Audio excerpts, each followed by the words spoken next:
The United States Congress has passed a resolution considering the Jews who voluntarily immigrated from Arab states to occupy Palestine immigrants with the right of return.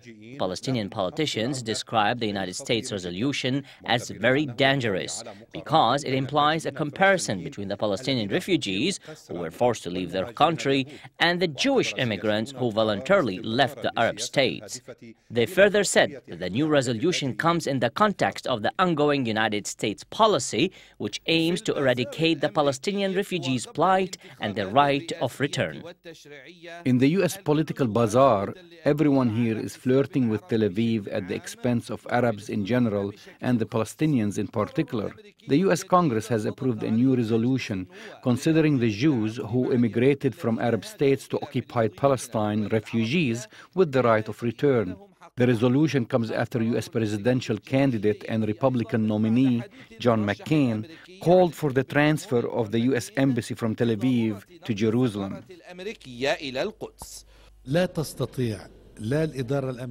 Neither the U.S. administration nor the U.S. Congress can nullify international laws. International laws always take precedent over national laws. The U.S. Congress, with its two branches, is obviously biased towards Israel. It seems that the comparison between the Palestinian refugees and the Jewish immigrants is not sound. However, the political state of affairs may explain it better. This comes as Tel Aviv, which is refusing to negotiate over the Palestinian right of return, is looking for an exit through international resolutions, and the only exit it found was through the U.S. Congress. According to the U.S. resolution, the Jewish immigrants who immigrated from the Arab states into Israel have the right of return to their original countries. With this, the only feasible solution is to naturalize the Palestinian refugees in their hosting countries and the Jewish immigrants in the Israeli entity.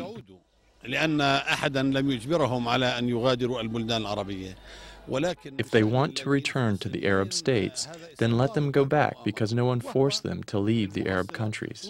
However, the Palestinian refugees were forced out of their country. This is part of a conspiracy and a slap to those betting on the U.S. policy. It's also a slap to those betting on the U.S. to play an unbiased role in the so-called Mideast peace process. The new resolution adopted by the U.S. Congress proves that Washington, which is playing the role of an observer over the roadmap for peace, continues to support the occupation, and it is in no position to judge the situation fairly. Whoever is living in this refugee camp didn't voluntarily leave his home in 1948 occupied Palestine, but rather left it during the shelling of Israeli tanks that turned his home into rubble. The U.S. is once again seeking to treat the victims and the perpetrators in the same manner, thus keeping the issue of return up for examination. Faris Sarafandi, Al-Alam, from the Amariya refugee camp, occupied Ramallah. Get more news about the Middle East online at linktv.org/mosaic. The Mosaic webpage offers a complete archive of Mosaic programs, program transcripts, the Mosaic Video Podcast, and the Mosaic Intelligence Report, a weekly analysis of the hottest stories from the Middle East. The views expressed on Mosaic are those of the participating broadcasters, not Link TV or its sponsors. The production of Mosaic is made possible with the support of viewers like you.